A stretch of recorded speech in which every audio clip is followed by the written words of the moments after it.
हुजूर नबी करीम सल्लल्लाहु अलैहि वसल्लम ने फरमाया कि जो बंदा मर्द अपनी बीवियों के माबैन अदल या इंसाफ नहीं करेगा, कल बरोज़े क़यामत वो इस हाल में उठाया जाएगा कि उसका एक हिस्सा फालज ज़दा होगा। कि अगर एक बीवी है, उसके पास मालो दौलत पहले ही बहुत ज़्यादा है, तो अगर बिलफर्ज उस पर वो खर्च ज़्यादा नहीं भी करता, और एक ऐसी है कि जिसको हाजत है, जिसके बच्चे हैं, तो उनके ऊपर अगर ज़्यादा माल खर्च करता है तो इसको अदल कहा जाएगा। हमारे फुकहा यहाँ तक लिखते हैं कि अगर कोई बंदा 1000 के बाद एक और बांदी खरीदने चला गया, तो अगर किसी बंदे ने उसे मलामत किया ना, हो यार तुझे अब भी ये क्या बात है, 1000 पहले मौजूद हैं, 4 तुम्हारे पास हैं, अब तुमने 1000 के बाद एक क्या करनी है। हमारे फुकहा यहाँ तक लिखते हैं कि उस बंदे के कुफ्र का अंदेशा है, लेकिन ये बंदा मलामत कर रहा है, उसको जनाब तानो तशनी कर रहा है, उसके ऊपर एक ऐसी जायज़ बात के हवाले से कीचड़ उछाल रहा है कि जिसकी शरीयत ने उसको इजाज़त दी है। हमारी सोसाइटी भी इस चीज़ को एक्सेप्ट नहीं करती। अगर इवन दूसरी शादी मर्द कर लेता है तो हमारे फैमिली से जो लोग हैं वो कहते हैं इसने दूसरी शादी क्यों कर ली, ज़्यादती कर दी पहली बीवी के साथ। सोसाइटी को भी तो इस चीज़ को एक्सेप्ट करना चाहिए। देखिए, कुरान मजीद फुरकान हमीद को जब समझ के पढ़ेंगे ना, तो फिर सारे के सारे मसाइल हल हो जाएंगे। कुरान मजीद फुरकान हमीद पारा नंबर 18 में क़द अफ़लहल मुमिनून अल्लज़ीना हुम फ़ी सलातिहिम ख़ाशिऊन वल्लज़ीना हुम अनिल लग़्वी मोरिदून वल्लज़ीना हुम लिज़्ज़काति फ़ाइलून वल्लज़ीना हुम लिफ़ुरूजिहिम हाफ़िज़ून इल्ला अला अज़वाजिहिम औ मा मलकत ऐमानुहुम फ़इन्नहुम गैरु मलूमीन। तो जो आखिरी आयत है ना कि फ़इन्नहुम गैरु मलूमीन, कि उनकी अज़वाज और उनकी जो बांदियाँ हैं, उनकी लौंडियाँ हैं, उनके हवाले से इनको मलामत नहीं किया जाता। हमारे फुकहा यहाँ तक लिखते हैं कि अगर कोई बंदा यानी ये समझ लें कि समझाने की गरज से उन्होंने हरफ आखिर जिक्र किया। वो फरमाते हैं कि अगर एक बंदे के पास 4 बीवियाँ पहले से आज़ाद ख़वातीन 4 मौजूद हों उसके निकाह के अंदर, और उसके पास 1000 बांदियाँ मौजूद हों, क्योंकि लौंडियों का तो अब दौर नहीं है, सिर्फ समझाने की गरज से, बिल्कुल बिल्कुल ऐसे ही है। तो 1000 बांदियाँ उसके पास हों और वो एक और बांदी खरीदने के लिए चला जाए। अब देखें ये कितना समझ लें कि हरफ आखिर उन्होंने जिक्र कर दिया। और मानते हैं कि अगर वो 1000 के बाद एक और बांदी खरीदने चला गया, तो अगर किसी बंदे ने उसे मलामत किया ना, हो यार तुझे अब भी ये क्या बात है, 1000 पहले मौजूद हैं, 4 तुम्हारे पास हैं, अब तुमने 1000 के बाद एक क्या करनी है। हमारे फुकहा यहाँ तक लिखते हैं कि उस बंदे के कुफ्र का अंदेशा है। क्यों? कि उसने उसको मलामत की है। कुरान कह रहा है कि इनको अज़वाज के बारे में और बांदियों के बारे में मलामत नहीं की जाती, लेकिन ये बंदा मलामत कर रहा है, उसको जनाब तानो तशनी कर रहा है, उसके ऊपर एक ऐसी जायज़ बात के हवाले से कीचड़ उछाल रहा है कि जिसकी शरीयत ने उसको इजाज़त दी है। तो ये तो भाई बांदियों के हवाले से है।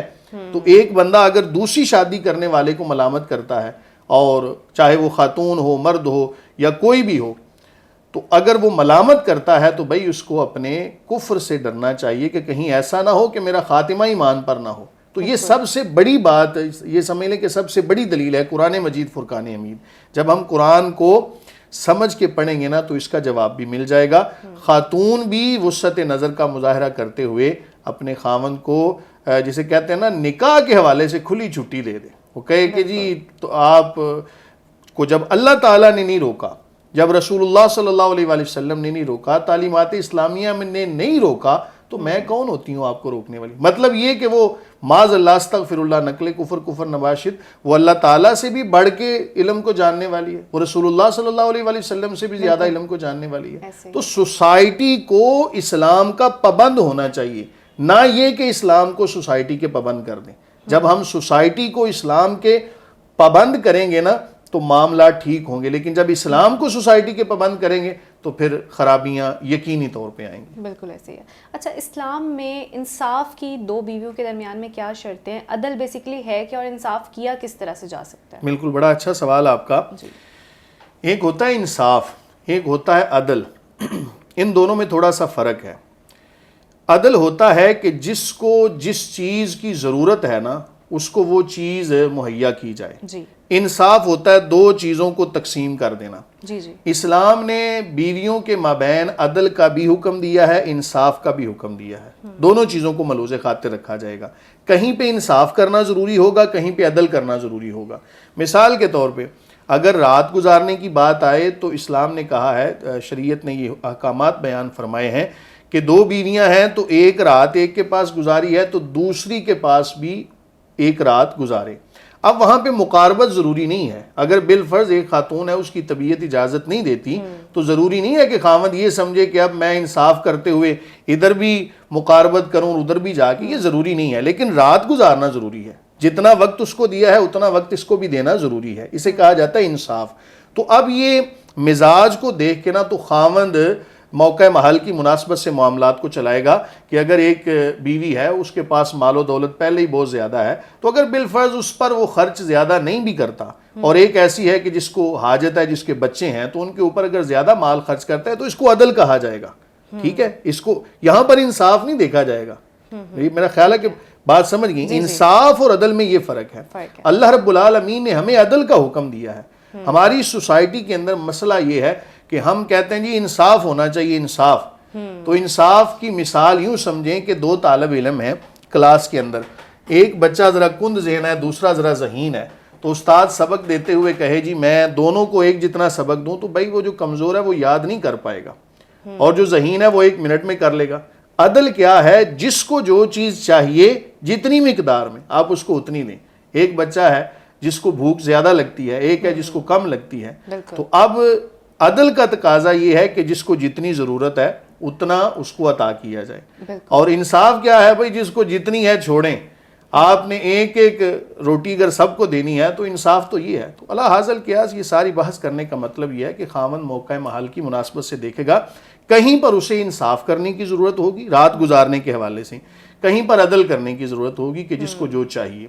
تو حضور نبی کریم صلی اللہ علیہ وآلہ وسلم نے فرمایا کہ جو بندہ مرد اپنی بیویوں کے مابین عدل یا انصاف نہیں کرے گا، کل بروز قیامت وہ اس حال میں اٹھایا جائے گا کہ اس کا ایک حصہ فالج زدہ ہوگا۔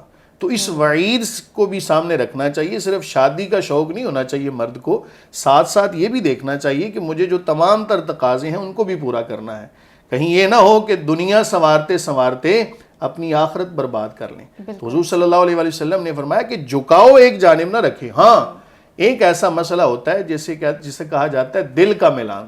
نبی کریم نور مجسم خاتم النبیین صلی اللہ علیہ وآلہ وسلم، آپ نے اللہ رب العالمین کی بارگاہ میں دعا کی، مولا کریم جن چیزوں کے حوالے سے میں کر سکتا ہوں وہ تو میں کرتا ہوں، لیکن بعض چیزیں ایسی ہیں کہ دل کے اوپر میرا، یعنی حضور صلی اللہ علیہ وآلہ وسلم تعلیم امت کے لیے فرما رہے ہیں کہ دل کے اوپر میرا اختیار نہیں، مولا دل تو تیرے قبضہ قدرت میں ہے، تو اپنی ازواج مطہرات میں سے کسی ایک جانب دل کا میلان زیادہ ہونا تو سرکار دو عالم صلی اللہ علیہ وآلہ وسلم نے اپنے عمل سے بتا دیا کہ اگر، لیکن دیکھیں اتنا سب کچھ ہونے کے باوجود بھی نبی کریم صلی اللہ علیہ وآلہ وسلم آپ نے تمام ازواج کے مابین انصاف بھی فرمایا، عدل بھی فرمایا۔ جب رات گزارنے کی باری آئی تو آپ نے تمام ازواج کے مابین برابری فرمائی، لیکن جب دل کا معاملہ آیا تو اللہ کی بارگاہ میں عرض کی، مولا کریم دل پہ تو میرا کنٹرول نہیں نہ ہے۔ ہوتا ہے بعض چیزوں میں بندہ بے اختیار ہو جاتا ہے، تو وہاں پر بھی اللہ تعالیٰ کی بارگاہ میں توبہ کرتے رہنا چاہیے۔